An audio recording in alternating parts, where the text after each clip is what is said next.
Guest lecturers అంతా కూడా ఒక సమావేశాన్ని ఏర్పాటు చేసుకున్నారు. దానికి ముఖ్య అతిథిగా ఇందిరా శోభన్ గారు, అదేవిధంగా డాక్టర్ రియాజ్, చాలామంది నేతలు వచ్చారు. సో ప్రధానంగా వీళ్ళ సమస్యలు విన్నారు. మీరు గతంలో వీళ్ళ కోసం ఫైట్ చేశారు. ఏమనిపించింది? పోనీ కాంగ్రెస్ ప్రభుత్వమైనా వీళ్ళ సమస్యలు నెరవేరుస్తున్నట్టు నమ్మకం ఉన్నదా? సో 100% చేస్తుంది అని నమ్ముతున్నాను. ఎందుకు అని అంటే నేను కాంగ్రెస్ పార్టీలో ఉన్నప్పుడు 2018 మేనిఫెస్టోలో దామన చైర్మన్గా ఉన్నప్పుడు, మేనిఫెస్టో కమిటీ చైర్మన్గా ఉన్నప్పుడు వీళ్ళ సమస్యలను అందులో పొందుపరిచాం. ఇవాళ మళ్ళీ మేనిఫెస్టోలో శ్రీధరన్తో మాట్లాడి పెట్టించింది కూడా దామన్ననే. సో కాబట్టి తప్పకుండా ఒక మంత్రి, ఒక ఎడ్యుకేషన్ మినిస్టర్గా తను చేసినట్టు తనకున్నటువంటి అనుభవం, యాక్చువల్గా ఈ మీటింగ్కి తను ఇవాళ రావాల్సి ఉండింది, తను పని ఉండడం వల్ల రాలేకపోయారు. దాంతోపాటు రేవంత్ అన్న కూడా ఎడ్యుకేషన్ తన దగ్గరే ఉంది కాబట్టి సీరియస్గా దీనిపైన వాళ్ళు రివ్యూల్ చేస్తున్నారు. ఎడ్యుకేషన్ సిస్టమ్ని పూర్తిగా ప్రక్షాళన చేయాలి. ఒక మంచి క్వాలిటేటివ్ విద్య అందించాలంటే చదువు చెప్పేటువంటి వాడు మానసిక స్థితి బాగుండాలి అన్నది వాళ్ళకి తెలుసు. కాబట్టి ఇవాళ వాళ్ళేమో రెగ్యులర్ చేయమని అడగట్లే, మినిమం మాకు కావాల్సినటువంటి పే స్కేల్ అంటే జనరల్గా వాళ్ళకి ఒక మినిమం శాలరీ ఫిక్స్ చేసి అది 12 మంత్స్ ఇవ్వని అడుగుతున్నారు.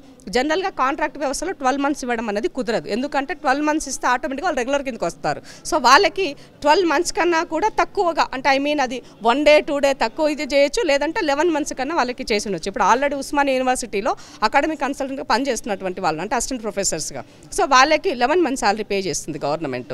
1 మంత్ శాలరీ వాళ్ళకి ఇవ్వరు, ఎందుకంటే ఇస్తే ఆటోమేటిక్గా వాళ్ళు రెగ్యులర్ అయిపోతారు సిస్టంలో వాళ్ళకు టెక్నికల్గా ఉన్నటువంటి ప్రాబ్లంతో. సో ఇవన్నీ కూడా ప్రభుత్వానికి తెలుసు. గతంలో అనుభవంతో పనిచేసినటువంటి మంత్రులు ఇవాళ శాఖలో ఉన్నారు కాబట్టి తప్పకుండా వాళ్ళ యొక్క సమస్య చాలా చిన్నది, అది పెద్దది కాదు. ఇవాళ 1654 మంది జూనియర్ కాలేజ్లో పనిచేస్తున్నటువంటి వాళ్ళు ఎవ్రీ ఇయర్ అకాడమిక్ ఇయర్ రాగానే మమ్మల్ని రెగ్యులర్ చేస్తారో లేదా మమ్మల్ని తీసేస్తారో ఏం జరుగుతుందని ఒక అయోమయ పరిస్థితుల్లోకి నెట్టివేస్తూ మీరు ఎప్పుడు జీతం ఇచ్చినా అప్పుడే పనిచేస్తున్నటువంటి, వాటికి అలవాటు పడి పనిచేస్తున్నటువంటి వాళ్ళకి న్యాయం చేయాల్సినటువంటి బాధ్యత ప్రభుత్వం పైన ఉన్నది. కాబట్టే వాళ్ళు కాంగ్రెస్ పార్టీ ప్రజాపాలన ప్రభుత్వం వస్తే చేస్తామని మేనిఫెస్టోలో పెట్టింది. తప్పకుండా ఆ దిశగా అడుగులు వేస్తారన్న నమ్మకము నాకుంది. దానికి నిదర్శనం ఏంటి అంటే ఇవాళ యూనివర్సిటీలకి వీసీల నియామకానికి నోటిఫికేషన్ ఇచ్చింది. అంటే అర్థం తెలంగాణ ఇవాళ కొత్తగా ఏర్పడినటువంటి ప్రభుత్వం ఆటోమేటిక్గా దీన్ని ప్రక్షాళన చేసడానికి అడుగులు ముందుకేస్తుందని మనం అర్థం చేసుకోవాలా.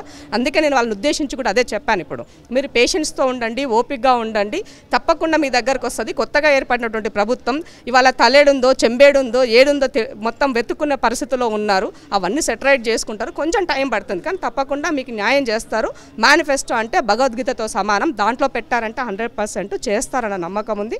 గతంలో మాట ఇచ్చింది నిలబెట్టుకున్నటువంటి ఘనత ఆ ప్రభుత్వానికి ఉంది. కాబట్టి ఇప్పుడు కేసీఆర్ కూడా అనేక హామీలు ఇచ్చిండు, ఇటువంటి నిరుద్యోగులకు కావచ్చు, రైతులకు కావచ్చు, అనేక మందికి హామీలు ఇచ్చిండు, ఏవి పూర్తి స్థాయిలో నెరవేరిన పరిస్థితి. సో వీళ్ళ మీద ఎట్లా నమ్మకం పెట్టుకోవాలంటున్నారు కాంగ్రెస్ పార్టీ మీద? కేసీఆర్ మాటలు నీటి మూటలు, దాని నీళ్ళను మనం మూట కట్టగలుగుతామా? కేసీఆర్ మాటలు కూడా అంతే.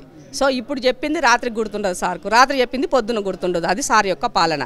కనీసము ఎన్నడన్నా ఒక్కరికైనా అపాయింట్మెంట్ ఇచ్చినారా, కలిసి మాట్లాడినారా, వాళ్ళ సమస్యలు విన్నారా, ఎన్నడన్నా ఒక విద్యాశాఖకు సంబంధించి ఒక ఎక్స్పర్ట్స్ని పిలిచి రివ్యూలు చేశారా?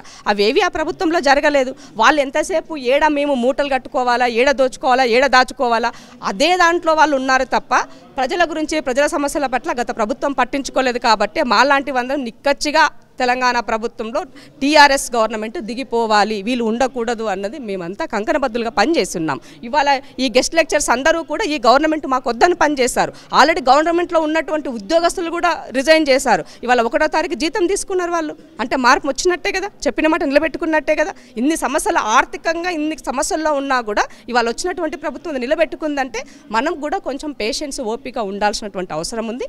రేపు గ్రాడ్యుయేట్ ఎమ్మెల్సీ ఎన్నిక కూడా రాబోతుంది. కాబట్టి తప్పకుండా మీరందరూ కూడా ఈ ఎన్నికకి ఎలా పనిచేశారో రేపు ఆ గ్రాడ్యుయేట్ ఎన్నిక కూడా పని చేయండి, కష్టపడండి, నలుగురిని ఎడ్యుకేట్ చేయండి, తప్పకుండా మీకు ఫలితం దక్కుతుంది. ఆ దిశగా నా వంతు నేను రేపు మాట్లాడతాను, తప్పకుండా అన్నను కలుస్తాను, రేవంత్ అన్న, ఎందుకంటే తన దగ్గర ఉన్నది శాఖ.